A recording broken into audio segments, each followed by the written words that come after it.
رضی T V کے معزز دوستو السلام علیکم۔ ایک ایسی پوری اسرار کتاب جس کو پڑھنے والا یا تو پاگل ہو جاتا ہے یا پھر اس کو قتل کر دیا جاتا ہے۔ یہ بات کتنی سچ ہے کہ یہ کتاب دنیا کی سب سے خطرناک کتاب ہے اور دنیا کے بہت سارے ممالک میں اس کتاب کو پڑھنے پر پابندی کیوں عائد کی گئی۔ پیارے دوستو، آج کی اس ویڈیو میں ہم آپ کو ایک ایسی شیطانی کتاب کے بارے میں بتائیں گے کہ جس کے بارے میں جاننے کے بعد آپ حیران ہو جائیں گے۔ اس شیطانی کتاب کو کیوں تحریر کروایا گیا اور اس کتاب کو لکھنے کا مقصد کیا تھا اور شیطان اس کتاب کو تحریر کروا کر کیا کچھ حاصل کرنا چاہتا تھا۔ پیارے دوستو، شمس المعروف ایک ایسی کتاب ہے جس کو جادوئی دنیا کا بے تاج بادشاہ سمجھا جاتا ہے۔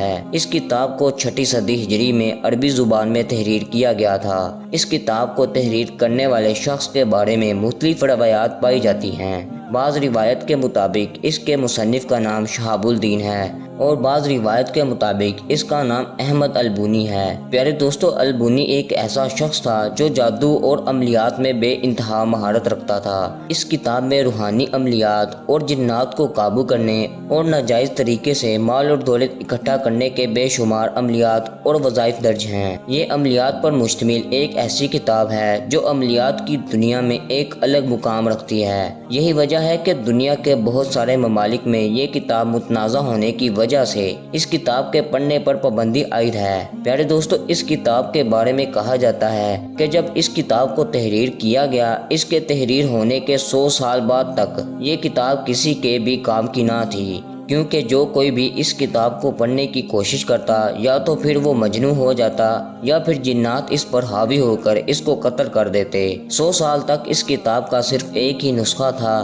پھر اس کے بعد ایک نامعلوم شخص کی طرف سے اس کتاب میں بہت سارے رد و بدل کیے گئے۔ اس کتاب میں رد و بدل کرنے کی وجہ یہ تھی کیونکہ مصنف کی جانب سے اس کتاب کے اندر بہت سارے ایسے عملیات لکھے ہوئے تھے جن عملیات کی مدد سے انسان بہت بڑے بڑے طاقتور جنات کو اپنے قبضے میں کر سکتا تھا۔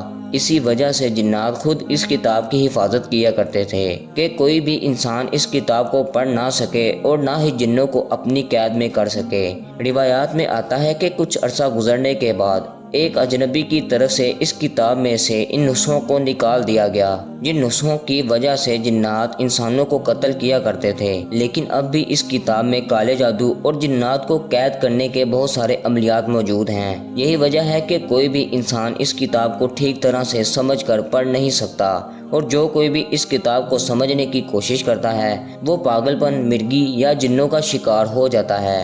دوستو، کہا جاتا ہے کہ 6 صدی ہجری میں یہ کتاب محمد بن علی بن زاہد کے قبضے میں آ گئی۔ یہ شخص بہت ہی مالدار تھا اور مزید مال کے حصول کے لیے اس شخص نے ایک بہت بڑی رقم ادا کر کے اس کتاب کو اپنے قبضے میں لے لیا تاکہ وہ اس کتاب میں موجود شیطانی عملیات کو پڑھ کر مزید مال و دولت اکٹھا کر سکے۔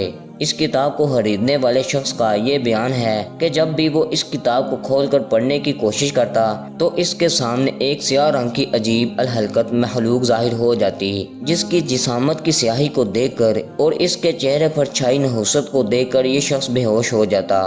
اس آدمی نے بہت دفعہ اس کتاب میں موجود عملیات کو کرنے کی کوشش کی لیکن وہ ہر بار ناکام ہو جاتا۔ ہر بار کی ناکامی کے بعد اس آدمی نے اس کتاب کو ایک عالم دین کے سپرد کر دیا۔ پیارے دوستو، جس دور میں بھی یہ کتاب موجود تھی ہر دور میں شیطان اور جنات اس کتاب کی حفاظت پر مامور تھے۔ اس کتاب میں تحریر ایسے عملیات موجود تھے جس کی وجہ سے وہ جنات انسانوں کی قید میں آ سکتے تھے۔ ان تمام تر واقعات کے بعد یہ کتاب ایک دم سے غائب ہو گئی اور پھر اس کتاب کے بارے میں کسی کو کچھ علم نہ ہو سکا۔ بعض مصنف کی طرف سے یہ دعویٰ کیا جاتا ہے کہ اس کتاب کو شیطان نے خود کسی اجنبی کے جسم میں داخل ہو کر اور اس کے جسم پر قبضہ کر کر لکھوائی تھی تاکہ انسان مال و دولت کے لالچ اور ہوس میں مبتلا ہو کر اس کتاب میں موجود خلاف شرع عملیات پر عمل کر کے اللہ تبارک و تعالیٰ کی وحدانیت سے دور ہو کر کفر اور شرک کے اندر مبتلا ہو کر مریں اور جہنم کے مستحق قرار پائیں، کیونکہ اسلام کے اندر جو کوئی بھی کالے علم کی عملیات کرتا ہے وہ شریعت کے دائرے سے باہر ہو جاتا ہے اور شیطان کا ازل سے مقصد ہی یہی ہے کہ وہ انسان کو راہ حق سے دور کرے۔ دوستو، آخر میں اللہ سے دعا ہے کہ اللہ تبارک و تعالی ہمیں نفس و شیطان کے شر سے محفوظ فرمائیں۔ آمین۔